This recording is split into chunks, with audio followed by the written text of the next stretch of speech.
เราใส่ลูกโดดลงไปนะคะพริกกระเหรี่ยงแล้วก็ใบมะกรูดใบชะมวงแล้วก็ลิ้นฟ้านะคะ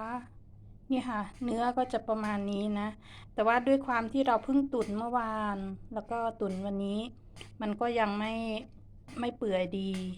คือถ้ามันได้ที่นะคะมันจะเปื่อยแบบนุ่มแยกชิ้นส่วนได้เลยอร่อยทุกคนลองทำดูนะคะลองทำดูไม่ต้องใส่พริกไม่ต้องใส่เกลือเยอะนะคะใส่คือ1 ช้อนเนี่ยเราแบ่งเป็น4 ส่วนเนาะเราใส่แค่ไม่ถึง1 ส่วนดีค่ะใส่แค่นั้นพอค่ะเราไม่ต้องเน้นเค็มนะอร่อยมากค่ะรสจัดจ้านจี๊ดจ๊าด